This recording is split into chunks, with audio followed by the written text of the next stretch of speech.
বলিউডের প্রথম সারির নায়ক নন, ইংরেজিতেও সাবলীল নন, তবুও উপার্জনের নিরিখে কপিল শর্মা ছাড়িয়ে যাচ্ছেন বহু চলচ্চিত্র তারকাকে। মাত্র 500 টাকা পারিশ্রমিকে ক্যারিয়ার শুরু করা এই কমেডিয়ান এখন একটি শো করেই বছরে আয় করছেন প্রায় 195 কোটি টাকা।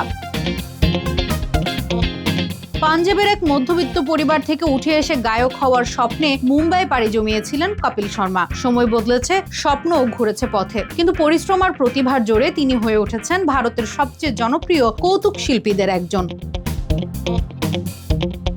কমেডি নাইটস উইথ কপিল এবং দ্য কপিল শর্মা শো এর মাধ্যমে কপিল শুধু নিজের ভাগ্য বদলাননি, বদলে দিয়েছেন ভারতীয় টেলিভিশনে কমেডির সংজ্ঞাও।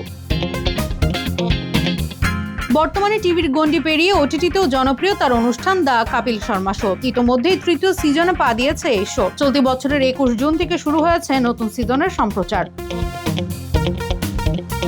প্রথম ও দ্বিতীয় সিজনে পর্ব প্রতি পারিশ্রমিক পেয়েছেন 5 কোটি টাকা করে। প্রতিটি সিজনে 13টি এপিসোড থাকায় কেবল এই শো করেই তার উপার্জন 65 কোটি টাকা। 3 নম্বর সিজনেও পারিশ্রমিকের অঙ্ক একই থাকায় মোট আয় দাঁড়িয়েছে 195 কোটি টাকায়।